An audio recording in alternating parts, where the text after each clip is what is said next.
இப்போ பிஎம் ஸ்ரீயை ஏற்காததுனால பணம் தரலை அப்படின்ற ஒரு குற்றச்சாட்டை இவங்க முன்வைக்கிறாங்க. இதுல முக்கியமா இதை கையெழுத்திட்டே தீரணும் அப்படின்ற ஒரு விஷயத்தை முன்வைக்கிறது மாநில அதிகாரத்திற்கு எதிரானது அப்படின்னு சொல்றாரு அமைச்சர். அப்படிதானா? மாநில அரசாங்கத்துக்கு மாநில அரசின் நிதி உரிமைக்கு எதிரானது தான். அதில் இரண்டாவது கருத்து எதுவும் இல்லை. அது போக பிஎம்ஸ்ரீயை பற்றியே நம்ம அதிகமாக பேசிட்டு இருக்கிறதன் மூலமாக வழங்கப்படாத நிதி எஸ்எஸ்ஏ திட்டத்துக்கானது அப்படிங்கிறது நம்ம உரையாடலில் பின்னுக்கு போயிடுதோ அப்படின்னு நான் நினைக்கிறேன். எஸ்எஸ்ஏ திட்டத்துக்கு 573 கோடி வரல. அதற்கு ப்ரீ கண்டிஷனாக இந்த எம்ஓயூல சைன் பண்ணணும்னு கேட்குறாங்க. இந்த கல்விக்கான நிதி கொடுக்கறதுலையும் மருத்துவத்திற்கான நிதி கொடுக்கறதுலையும் ஒரு அரசு முன் நிபந்தனைகளை விதிக்கிறது என்றால் அதன் நோக்கம் சரியானதாக இருக்குமாங்கிற சந்தேகம் சாதாரணமாக மக்களுக்கு வரும். கல்விக்கும் மருத்துவத்துக்குமான செலவை மாநிலங்கள் செலவழிப்பதற்கு குறுக்க நிற்பதற்கு எவருக்கும் மனசு வரக்கூடாது, எந்த சிச்சுவேஷனாக இருந்தாலும். நிபந்தனை விதிப்பதும் கல்விக்கான இன்னொரு திட்டத்துக்கு தானே அப்படின்னு கேட்குறாங்க. நிபந்தனை எதுக்காக விதிக்கணும்னு கேட்குறேன். நீங்கள் அது எப்போ வந்தது, இது எப்போ வந்தது? அப்போ இதில் எம்ஓயு சைன் பண்ணினா தான் அப்படின்னு சொல்கிறது எந்த அடிப்படையில்? அது போக 5 மாநிலங்கள் கையெழுத்து போடலை எம்ஓயூவில் அப்படின்னு சொல்கிறாங்கல்ல, அந்த 5 மாநிலங்களும் கல்வியில் உங்களுடைய தேசிய சராசரியை விட மோசமாக இருக்கிறாங்களா? தமிழ்நாடு, கேரளா, பஞ்சாப், மேற்கு வங்கம் இதனுடைய நிலைமை என்ன? மேற்கு வங்கத்தினுடைய லிட்ரரி வளமை என்ன? தமிழ்நாடு, கேரளாவோட எஜுகேஷன் லெவல் என்ன? நீங்கள் தாய்மொழியில் பாடம் கற்பிக்கிற பாடத்தெல்லாம் நீங்கள் 2024 தமிழ்நாட்டிலையும் கேரளாலையும் சொல்லி கொடுத்துட்ருக்குறீங்க. பஞ்சாப், பெங்கால், தமிழ்நாடு, கேரளாலாம் இந்த மாதிரி விஷயத்தில் தாய்மொழி கல்வியிலிருந்து மற்ற எல்லா விஷயங்களையும் எப்போவோ உணர்ந்து செயல்படுத்திய அந்த முழக்கங்களை நாள்தோறும் எழுப்பிக்கிட்டு இருக்கிற மாநிலங்கள். இது எதிர்கட்சிகள் பாலிடிக்ஸ் பண்ணுதுன்னா காங்கிரஸ் ஆளு மாநிலங்கள்லாம் இங்கே நிற்குதா? கையெழுத்து போடலையா? ஆக இது எதிர்கட்சிகள் தொடர்பான விஷயம்லாம் இல்லை.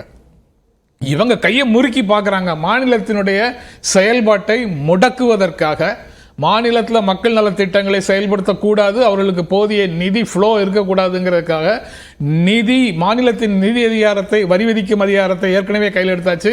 கல்வி உட்பட பல்வேறு செஸ்ஸில் போட்டு மாநிலங்களுக்கு பகிர்ந்து கொடுக்க முடியாத அளவுக்கு வரிகளை பெற்று, நேரடி வரிகளில் பெற்று மாநிலத்துக்கு பகிர்ந்து கொடுக்க வேண்டிய தேவை இல்லாமல் அதையும் எடுத்துக்கொண்டாச்சு.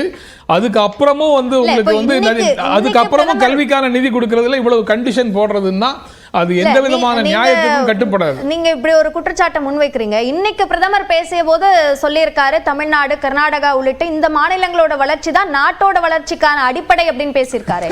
உண்மைதான். ஆனா சில நாட்களுக்கு முன்னால ஆளுநர் சொன்னார்ல, மாநிலங்களுடைய வளர்ச்சியை விட ஒன்றியத்தினுடைய வளர்ச்சி முக்கியம் அப்படின்னு சொல்லி தமிழ்நாட்டில். அதற்கப்புறம் தான் அவர் சொன்னதுக்கு அப்புறம் தான் மாறுதலாக ஆர்எஸ்எஸ் தலைவரும் பேசினார், பிரதமரும் பேசினார். மாநிலங்களின் வளர்ச்சி தான் முக்கியம் அப்படின்னு சொல்லி பேசினார். தேர்தலுக்கு முன்னாலேயே நடந்த விஷயங்கள் அவை. ஆனால் இன்றைக்கு இப்படி ஒரு நிதி கொடுக்காமல், அதாவது கல்விக்கான நிதியை கொடுக்காம அதனுடைய விளைவு என்னங்கிறத ஏற்கனவே சொல்லியிருக்கிறாங்க. ஒரு 15,000 ஆசிரியர்களுக்கு சேலரி கொடுக்க முடியாத ஒரு சிக்கல் வருது அப்படின்னு. அது போக இவங்க சொல்றாங்கல்ல, புதிய கல்விக் கொள்கையினுடைய அம்சமாக இதெல்லாம் வருதுன்னு. அந்த பிஎம் ஸ்ரீ பள்ளிகள் எல்லாம் இருக்கிற பள்ளிகளை தானே, ஏற்கனவே மாநிலங்கள் உருவாக்கி வைத்திருக்கக்கூடிய பள்ளிகளை தானே அவங்க லேபிள் ஒட்டுறாங்க. அவங்க புதிதாக ஒன்றியம் சார்பாக ஒன்றிய கல்வி திட்டத்தின் கீழே இதை புதிதாக இந்த பள்ளிகளை நவீனமாக உருவாக்குகிறோம்னு சொல்லி வர்றாங்களா? நவோதயா போலவோ அல்லது அதுக்கு பிறகு வந்த பள்ளிகளை போலவோ அந்த மாதிரி அவங்க உருவாக்குறாங்க. அப்படியா இருந்தாலும் பள்ளிகளை மத்திய அரசு தேர்வு செய்ய மாட்டாங்கல்ல, மாநில அரசு தானே தேர்வு பண்ணி கொடுப்பாங்க. கல்வி திட்டத்தை எதுக்காக மத்திய அரசு தேர்வு செய்யணும்? இது ஒருங்கிணைந்த கல்வி திட்டம்னு சொல்வது அந்த ஒரு மனிதனை முழுமையாக்குவதற்கான கல்வி அப்படின்னு சொல்றாங்க. ஒருங்கிணைந்தன்னு சொன்னா உங்களை, கனகராஜ, மதிவாணனை, என்ன, ஆசீர்வாதத்தை எல்லாரையும் சேர்த்து ஒரு இடத்துல படிக்க வைக்கிற அந்த ஒருங்கிணைப்பு இல்லை. ஒரு மனிதனுக்கு தேவையான அனைத்து அறிவையும் புகட்டுவது, தனி மனிதனுக்கு தேவையான அனைத்து அறிவையும் அந்த கல்வி மூலமாக புகட்டுவதுங்கிற இடத்துல தான் அந்த ஒருங்கிணைப்புன்னு சொல்றாங்க. முழு கல்வி, காம்ப்ரிஹென்சிவ் எஜுகேஷன் அப்படிங்கிற அர்த்தத்தில் தான் அதை சொல்றாங்க. அந்த மாதிரின்னா அதுல தான் ஒரு எலிட்டான ஒரு சமூகத்தை உருவாக்குவதற்கான கல்வி தான் அது. நீங்க வந்து பரவலாக கிராமப்புறங்களில் இருக்கக்கூடிய கல்வி நிலையங்கள்ல ஏதாவது 1 2 நீங்க எடுத்திருக்கிறீங்களா அப்படின்னு கேட்குறாங்க. அந்த பரவலான மக்களுக்கு, பரவலான கிராமங்களில் இருக்கக்கூடிய ஏழை எளிய மாணவர்களுக்கு கல்வியை கொடுக்க முடியாத எந்த பெரிய திட்டமாக இருந்தாலும் தமிழ்நாட்டில் வரவேற்பு பெறாது. தமிழ்நாட்டில் மட்டும் இல்லை, எந்த மாநிலத்திலையும் வரவேற்பு பெறக்கூடாது. எந்த கல்வி, ரைட் டு எஜுகேஷன் ஒரு திட்டத்தை கொண்டு வராங்கல்ல, கல்வி உரிமை சட்டம்னு கொண்டு வராங்கல்ல, அப்படி வரக்கூடிய கல்வி தான் மக்களிடத்தில் வரவேற்பை பெறும். வாய்ப்பில்லாத மனிதர்களுக்கு கல்வியை கொடுப்பதற்கான ஒரு ஏற்பாட்டை செய்வது தான் அரசாங்கத்தினுடைய முக்கியமான கடமை. நீங்க இதுல வந்து அனைத்து நவீன விஷயங்களையும் கற்றுக் கொடுக்கணும். ஆனா அது எங்க நடக்குது அப்படிங்கிறத பார்க்கலாம். தாய்மொழி கல்வி தொடர்பாகவும் அப்படிதான். எஸ்எஸ்ஏ திட்டம் வர்றதுக்கு முன்னாலேயே, இந்த மாதிரி ஒருங்கிணைந்த கல்வி திட்டம்லாம் வர்றதுக்கு முன்னாலேயே தமிழ்நாட்டில் இருக்கக்கூடிய மாணவர்களும் கேரளாவில் படித்த மாணவர்களும் உலகத்தின் பல பகுதிகளில் போய் சிறப்பாக செயல்பட்டு கொண்டிருக்கிறார்கள். இன்னைக்கு வந்து மைக்ரோசாஃப்ட் ஆஃபீஸில் கூட தமிழ் குரல் ஒலிச்சுது முதலமைச்சர் போகும்போது. அதனால எந்த விதமான சிக்கல்களும் தமிழ்நாட்டு மாணவர்களுக்கும் கேரளா மாணவர்களுக்கும் இல்லை. டெல்லியிலிருந்து ஒரு கல்வி திட்டத்தை வேறு மாநிலங்களுக்கு கொண்டு போங்க, இந்த மாதிரி திட்டங்களை எல்லாம் செயல்படுத்துங்க. அந்த மாநிலங்களோடு சமமாக பாவித்து இங்கே வந்து இந்த கண்டிஷன்ஸ் எல்லாம் போட்டு இந்த திட்டங்களை செயல்படுத்த வேண்டிய அவசியம் இல்லை.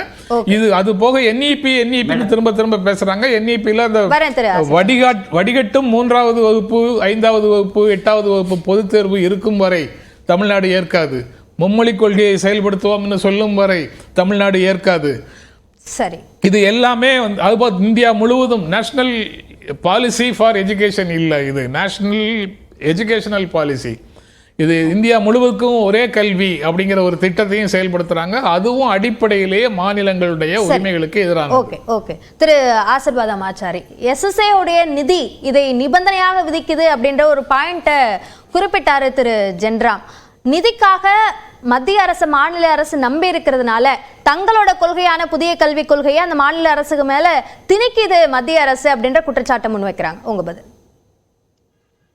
நான் வந்து ஒரு அரசு அதிகாரியாக இருந்தவன். இந்த டிஓ லெட்டர் அப்படின்ற ஒரு கான்செப்ட் ஒரு சீஃப் செக்ரட்டரி மத்தியில உள்ள ஒரு துறையுடைய செயலாளருக்கு எழுதுறாரு. இப்ப இங்க என்ன பிரச்சனைன்னா, இந்த இஷ்யூ வந்து 2020க்கு பிறகு 2022 PM ஸ்ரீ அப்படின்றது வருது. ஆனா இந்த கடித போக்குவரத்து எப்ப இருந்துன்னா 15/9/2022 இருந்து வந்துட்டு இருக்குது. இப்போ 23/2/2024 அன்னைக்கு திரு சிவதாஸ் மீனா அவர்கள் வந்து கடிதம் எழுதுறாரு. அப்ப நான் கேட்கிற கேள்வி அந்த கடிதம் எழுதப்பட்டதே கூட அந்த நிதியாண்டிற்கான அந்த கல்வி ஆண்டிற்கான நிதி ஒதுக்கப்படாததுனாலதான் அந்த PM ஸ்ரீ திட்டத்தை ஏத்துக்கிறோம் அப்படின்னு தமிழ்நாடு அரசு தரப்புல இருந்து ஒரு கடிதம் எழுதப்படுதுன்னு சொல்றாங்க. அப்பவும் நிர்பந்தம் இருந்ததுன்னு தான் பிரச்சனை.